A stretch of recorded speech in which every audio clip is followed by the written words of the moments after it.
দক্ষিণ সিনেমার আকাশে জ্বলজ্বলে দুই নক্ষত্র, বিজয় দেবরাকোন্ডা আর রশ্মিকা।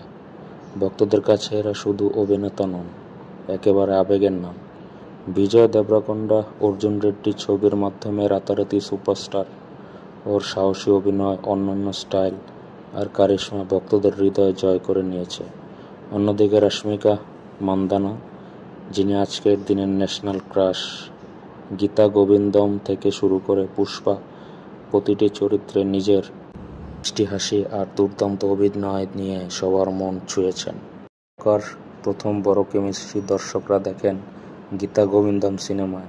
এরপর আসে ডিয়ার কমরেড, যা আজও ভক্তদের অন্যতম প্রিয়। এখান থেকেই শুরু হয় গুঞ্জন, বিজয় আর রশ্মিকা কি শুধু অন-স্ক্রিন জুটি, নাকি বাস্তবেও কিছু চলছে।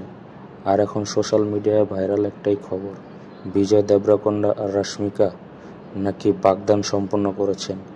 যদিও এখনও আনুষ্ঠানিক ঘোষণা আসেনি, তবুও ভক্তদের আনন্দ আর উত্তেজনার তুঙ্গে। যদি এই খবর সত্যি হয়, তবে নিঃসন্দেহে এটা হবে ইন্ডিয়ার সিনেমার সবচেয়ে বড় সেলিব্রিটি জুটি। সিনেমার পর্দায় এরা জাদু করেছে।